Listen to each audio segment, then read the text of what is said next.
বিরোধী আন্দোলনে আমাদের ভাইদেরকে পাখির মতো গুলি করে হত্যা করা হয়েছে।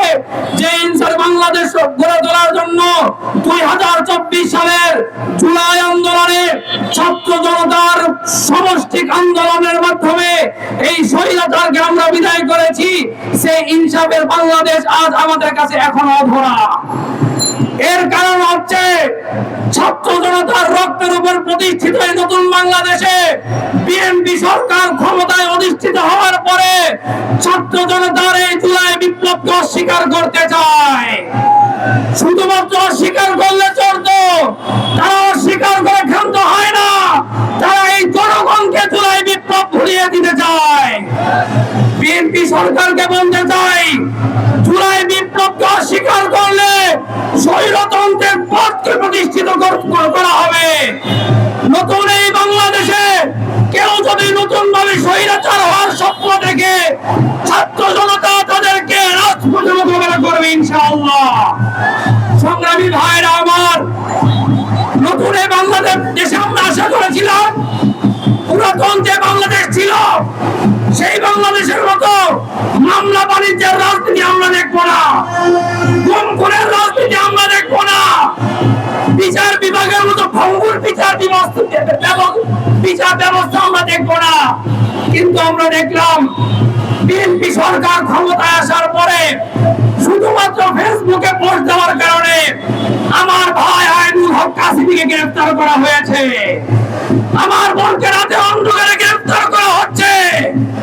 বিএনপির দুই গ্রুপের হানাহানিতে নারায়ণগঞ্জে আমার ভাইকে আহত হতে হচ্ছে। আমরা বিএনপিকে বলতে চাই, নতুন এই বাংলাদেশে মামলা বাণিজ্যের রাজনীতি আমরা চলতে দিব না, নতুন এই বাংলাদেশে গম খুনের রাজনীতি আমরা চলতে দিব না, নতুন এই বাংলাদেশে মাগুরা স্টাইলের কোন নির্বাচন আমরা হতে দিব না।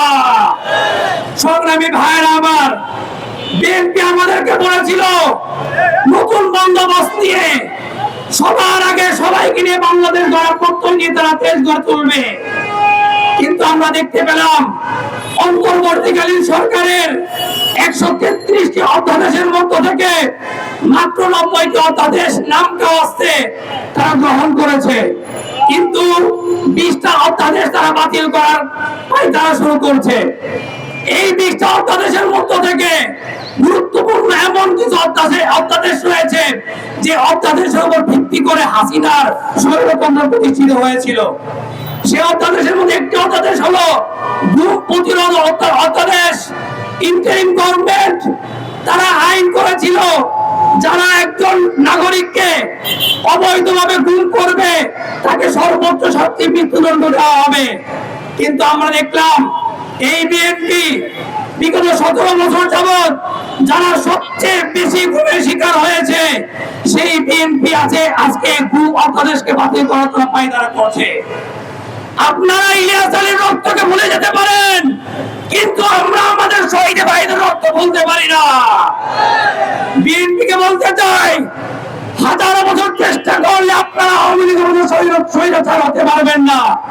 কাজেই নতুন এই বাংলাদেশে আবার গুম খুনের ট্রেডিশন যদি আপনারা চালু করতে চান, তাহলে আপনাদেরকে আমরা রাজপথে আহ্বান জানাই।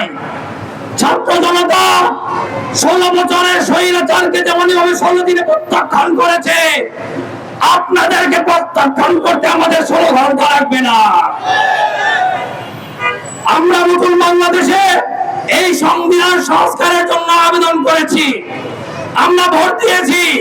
গণভোটে প্রায় 70% মানুষের পক্ষে ভোট দিয়েছে। পৃথিবীর এমন কোন দেশ নাই যেই দেশে গণভোটে একটা রায় পাস হলে কোন সরকার সেটা বাস্তবায়ন করে না। কিন্তু বিএনপি ইন্ডিয়ার প্রেসক্রিপশনে সেই গণভোট সংবিধানের মার পেঁচে এই গণভোটকে তারা অস্বীকার করতে চায়। বিএনপি কেন এই গণভোটকে অস্বীকার করতে চায়, বিএনপি কেন জুলাই বিপ্লবকে অস্বীকার করতে চায় তা আমাদের ভালো মতো জানা আছে। কারণ এই জুলাই বিপ্লব যেমনই ভাবে ছিল জনতার বিজয়, স্বৈরাচারের পরাজয়, ঠিক তেমনই ভাবে এই জুলাই বিপ্লবের অপর পৃষ্ঠায় লেখা আছে বিএনপির 16 বছরের নেতৃত্বের ব্যর্থতা। বিএনপি এই 16 বছরে চাইলে অনেক আগে হাসিনার পতন হতো, 2013 সালে হাসিনা দিতে পারতো বিএনপির এই নেতৃত্বের দুর্বলতার কারণে বিএনপির হাজারো কর্মীর রক্তের সাথে গাদ্দারি করে তারা আপোষকামী হয়ে তারা এই হাসিনাকে টিকিয়ে রেখেছিল। এই জন্য বিএনপিকে আহ্বান করব, নতুন এই বাংলাদেশে আপনারা প্রথম রাজনীতি বাদ দিন।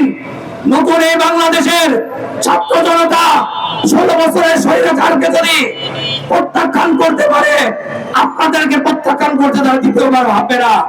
এই জন্য ছাত্র জনতাকে বলবো, আমার ভাই হাফেজ খুবাইব শহীদ হয়েছেন, আমার ভাই শহীদ আবু সাইদ শহীদ হয়েছেন, তাদের রক্তের বদলা নিতে হলে আমাদের জুলাই সনদ বাস্তবায়ন করতে হবে।